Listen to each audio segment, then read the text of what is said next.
Alright, so I am making this video to help anybody who is in a similar position. I just lost a 6-figure contract and it was all my fault, and I think really any contract that you lose or gain is all your fault. It's all your responsibility, rather, not fault, responsibility. I take 100% responsibility for this loss, and I want to fix it. And if you've had a similar situation, then you can avoid this as well.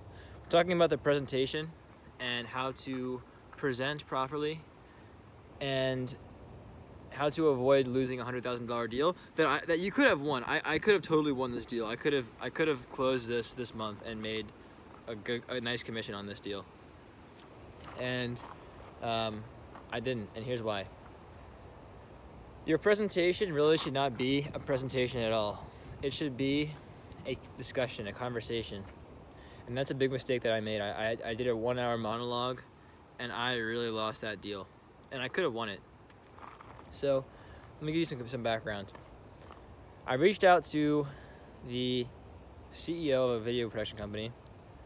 Did a ton of research on this guy. I listened to his interviews. I looked at his website. I looked at everything. I like knew him inside and out in a weird way. It was like stalkerish almost. But you do that for every call, right? We talk about that on our other video about discovery calls. My other video. So I was quite prepared for the call, and at the beginning of the call he says, Jacob, I don't want you to waste my time. I get a lot of these. And I was like, sure.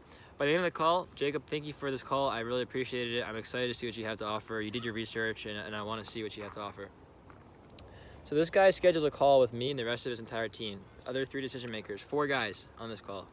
We actually had 2 calls before this, 2 discovery calls, and I nailed those discovery calls, and he told me I nailed them. I mean, I got all the information that I needed. I asked all the questions I needed to ask. Well, I'm not saying it was perfect, but it was pretty good. Like, I think that it was a pretty good call. It was pretty good. I let him talk. I was listening and everything. But I made some crucial and fatal mistakes during the presentation that I want to share, that if you're making as well, you need to stop. And this will hopefully increase your close rate, as it will mine.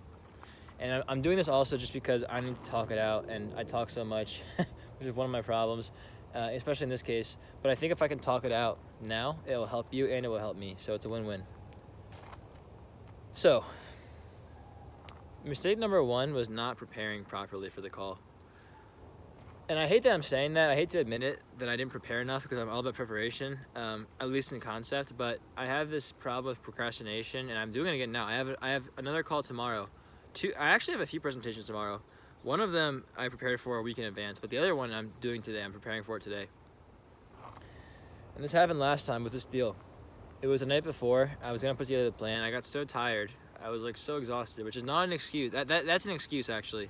No, excuses are not good, though. You don't want to have excuses. It's not a good reason. It was an excuse to go to bed and not put together the plan. So I decided to wake up early the morning of, 3 hours before the call, to prepare. And I spent a lot of time doing that. But I felt like I didn't have everything, all my ducks in a row. I didn't come in with the right case studies. I didn't practice the presentation enough, and I just wasn't fully prepared. I just knew before the call that I wasn't going prepared. I knew that I was winging it. Even though I put in that much time, I didn't feel like I had fully prepared myself for that call. And that was the first mistake. Because of that, I didn't have the right case studies. My structure and flow was off, and I don't think I really delivered them what they want. Because you see, the thing is, if you give someone exactly what they want, let's say you want a watch, okay? And your wife tells you, hey, you know what? We're trying to send our daughter to college, so no spending money on any of these things like watches or this or that. And you go, okay, fine, we agree.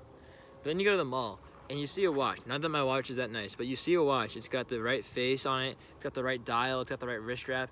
Everything about it is just perfect. It's exactly what you want in a watch.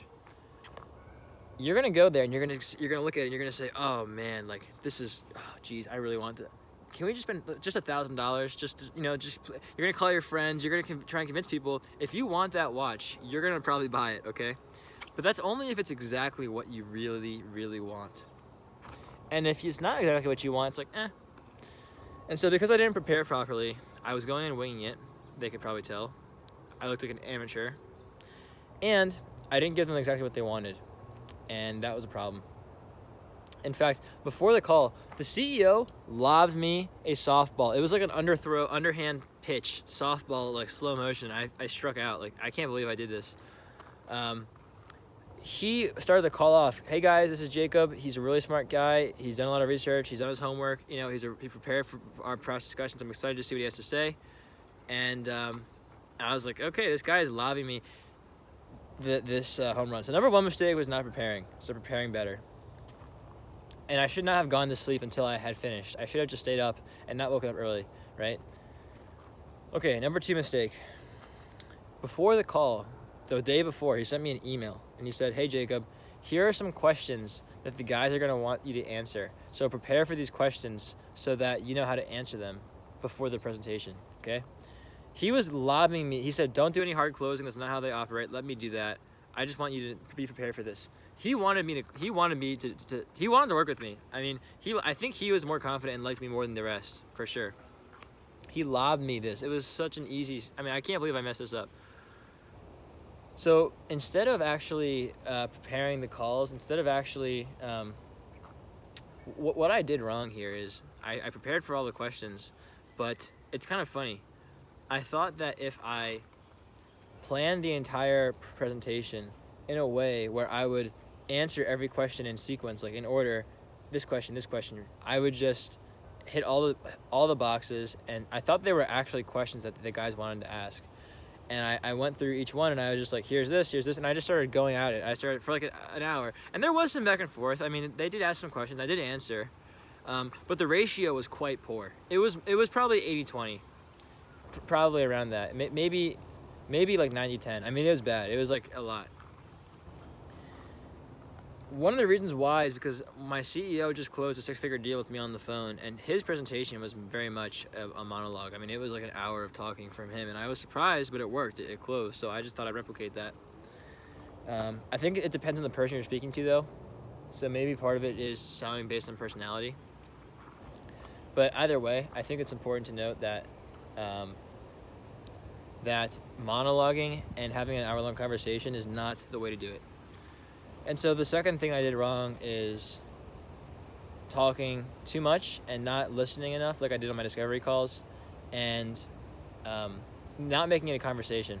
And I know this because the CEO called me, and he was like, Jacob, I really enjoyed our discovery calls, but the proposal call was pretty bad. It was all over the place. It was a monologue. The guys did not feel confident afterwards. We're probably going to go with somebody else. But I wanted to call you and tell you this because I like you, I want you to win, and I want you to have this feedback so that you can improve and you can learn and grow. So here's what you did wrong, here's what you could have improved on. Which was so nice of him. So many people wouldn't do that. They would just ghost you or email you and cancel the meeting. And it's just, but he called me and told me this, which was so nice of him. So I really appreciated that. But he told me, like, your presentation was all over the place, and you didn't let the guys ask questions and feel like you're having a conversation. You didn't let them feel understood or guide the conversation. You just kind of were talking a lot, and it wasn't really, they didn't feel like it was a good solution. So number two was I tried to give them everything at once, and then thought that I could close them that way, when in reality what you should do, and this is actually true, I knew this going into it, I don't know why I didn't do this, but what you should do is, by the way, I'm holding on to like a monkey bar thing here. I was gonna work out, that's why I'm out here. But anyway, rather than giving them a monologue, like a super long, like every single thing you could possibly ask for, all you have to do is give a very brief, high-level taste of what you're offering, and let them ask questions. Why? Number one, some people want everything in the kitchen sink, and in that case, they'll ask you everything that they need to know. And in that case, you can answer everything they need to know. But other people don't care that much. They only want to know one or two things, and they're good. And so if you monologue for an hour about so many things they don't care about, they're not going to pay attention. They're going to get annoyed, and it's going to be over. So by letting them ask, you can allow them to peel back the onion to the layer of specificity in which they want to go. More importantly, though, you won't really know what they want to do on that call without asking them and letting them guide the ship. So at the beginning of the call, you could even say, hey, John, I had a plan in mind for the call, but I wanted to ask you, what were you looking to get out of the call today? And they'll tell you, I want to know this, this, and this. So you already know. And then, on top of that, you might not know exactly what they want to know still, right? Like they'll tell you generally what they want to cover, but they might have questions about the process, and you might be talking about your case studies or your results or whatever, and they're not going to have their question answered. So not only can you allow them to peel back the onion to how far they want to go in terms of depth, but you can also answer exactly what they want to know about rather than just guessing. Okay? And number 3, you make it a conversation when they are asking questions. It's a question, answer, listen, understand, and that kind of thing. And that did happen on the call. It just wasn't happening enough.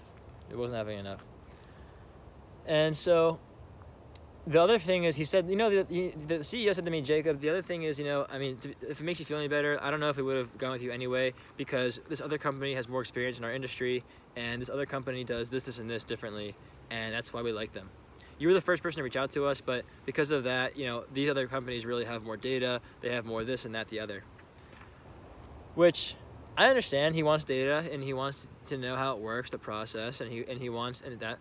The problem is, though, on my end is, and this is not on him, this is on me, fully on me. We have all of that stuff, and ours is better. I guarantee you, I know that our company is better than theirs. I just know. We're the industry-leading company in this department. Like, there's no one better than us. Everyone that does this copies us, and they don't do it as well. I'm just telling you, that's just a fact. And we do use a bunch of tools, and we do have a process, and we do use data and all these things.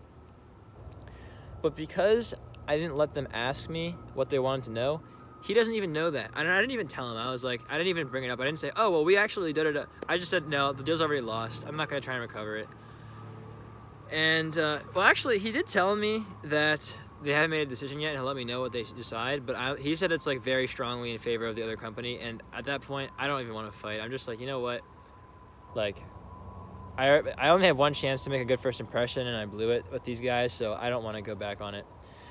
So I should have let them ask questions, and I would have been able to present the information that they wanted. So bottom line, I didn't prepare enough. I talked way too much. I didn't let them ask questions and drive the conversation. I tried to drive it when they could have. And we would have covered the same thing, but just they would have liked it more. They would have felt more understood. That's the funny thing. We would have covered the same stuff, but they would have liked it more. They would have felt more understood. And they probably would have asked certain questions I wouldn't have thought of. And that's the takeaway from that.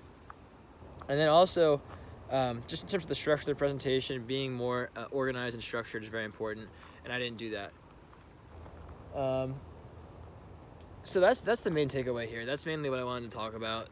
Prepare for your calls. Make sure that you prepare properly, and don't go into a call monologuing.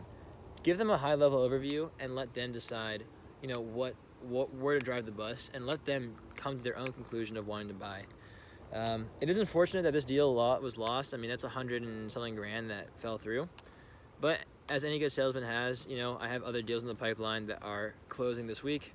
And I told him that. I was like, look, I really appreciate it. I am a little upset, but at the same time, I have other deals, so it's no big deal.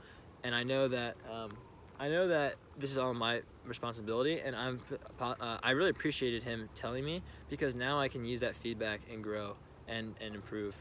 So I have a few calls tomorrow to do this again, and I'm going to take the feedback that he gave, and I'm going to apply it to future conversations so that I don't lose deals for this reason. That's all in my control. It is a little frustrating.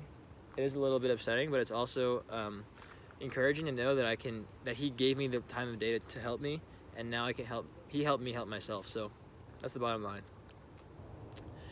So that's sort of what I want to talk about today. And if you have any, by the way, if you're doing cold email and you're trying to do lead generation and you're doing outbound sales, I have a really awesome training document in the description where you can grab a doc that will show you how to generate leads in autopilot and book yourself absolutely solid. It's pretty cool.